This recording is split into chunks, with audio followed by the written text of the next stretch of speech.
আসসালামু আলাইকুম। একজন ফকির কুকুরকে বলল, তোর ৩টি অভ্যাস খুবই খারাপ। ১ নম্বরে তুই দেওয়ালে প্রস্রাব করিস।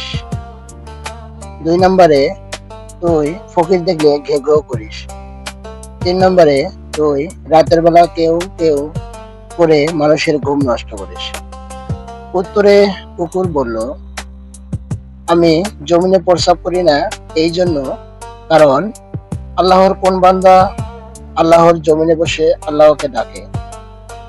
২, আমি ফকির দেখলে ঘেউ ঘেউ করি এই জন্য যে তারা আল্লাহর কাছে না চেয়ে মানুষের কাছে চায় কেন।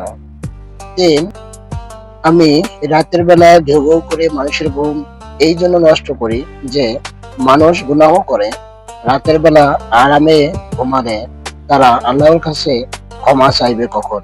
আসলে ভিডিওটি ভালো লাগলে অবশ্যই ইসলামের সাথে সকলের কাছে শেয়ার করে দিবেন।